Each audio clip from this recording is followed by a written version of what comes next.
Bonsoir les amis, j'espère que vous allez bien. Alors, cette vidéo est faite pour répondre à quelques différentes questions qui ont été posées sur la plateforme par rapport aux vidéos de développerie.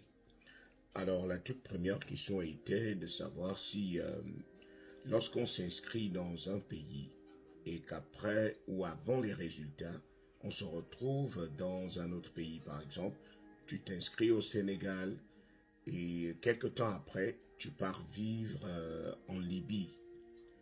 Est-ce que cela va te causer un problème? Non, cela ne va nullement causer un problème. Vous pouvez vous inscrire dans un pays et vous vous retrouvez dans un autre.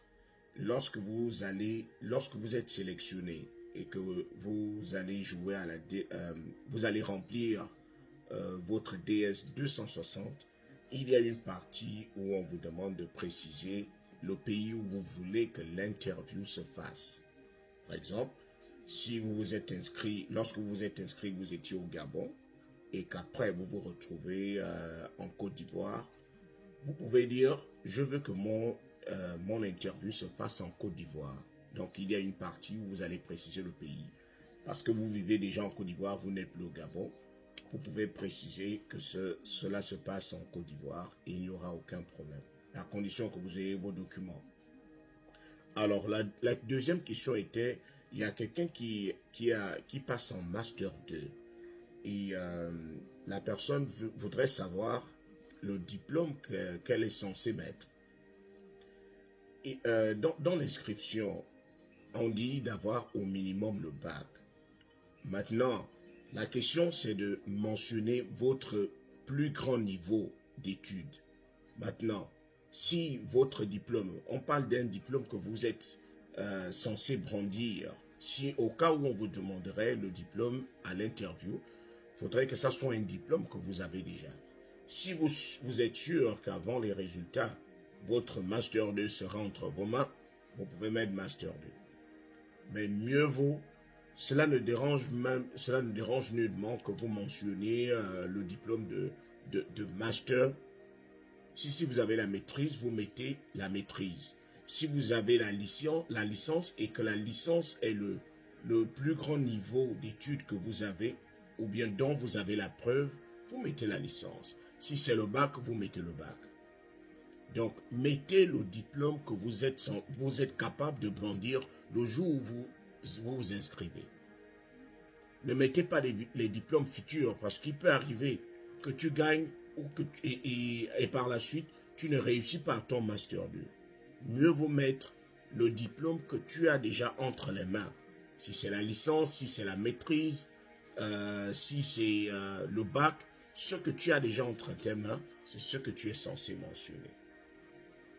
Alors, il y avait aussi quelqu'un qui demandait sur quel site ils peuvent avoir des informations concernant la développerie. C'est simple. Vous allez sur le site du département d'État des États-Unis. Ils publient, vous tapez développerie. Ils vont vous faire des updates. Ils vont vous informer par rapport à la développerie. C'est le site officiel où vous pouvez vous informer de tout et de rien concernant les États-Unis. Alors, il y a aussi quelqu'un qui a demandé, est-ce qu'il est capable, est-ce qu'il doit déclarer l'enfant de sa sœur ou l'enfant de son frère? C'est-à-dire, est-ce qu'on peut déclarer son neveu? Est-ce qu'on peut déclarer sa nièce? Non. Quand on parle de développerie, on parle du premier cercle. On parle ici, ne sont concernés que les gens du premier cercle, c'est-à-dire le père, la mère et les enfants. Toi, ta femme et les enfants. Ce sont les personnes qui sont concernées en premier. S'il faut déclarer l'enfant de ta sœur, il faudrait que ça soit un enfant que tu as adopté. Est-ce que tu l'as adopté? Même si c'est ton neveu, rien ne prouve que c'est ton neveu. Il faut qu'il y ait une pièce légale capable de prouver que tu as adopté cet enfant. Il peut arriver que ton frère soit décédé, va au moins au tribunal pour dire, bon, je prends l'enfant de mon frère en charge.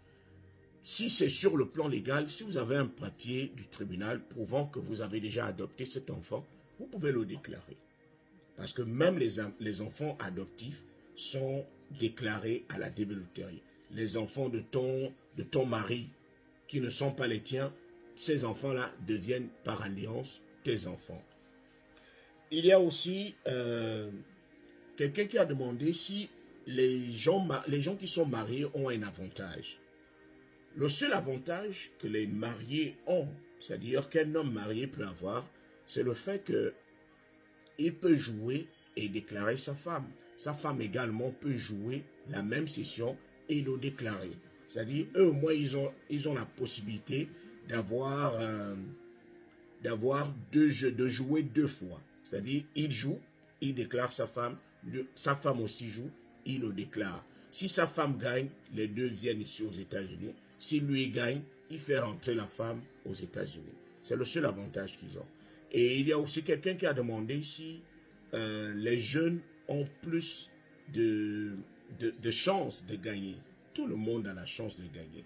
Que vous soyez vieux, que vous soyez jeune, tout le monde a sa chance de gagner à la DV Loterie. Tout le monde peut jouer, à condition que vous respectiez les exigences de la DV Loterie. Et ne cherchez pas à vouloir ne pas respecter les exigences de la DV Loterie. Donc, c'était un peu cela.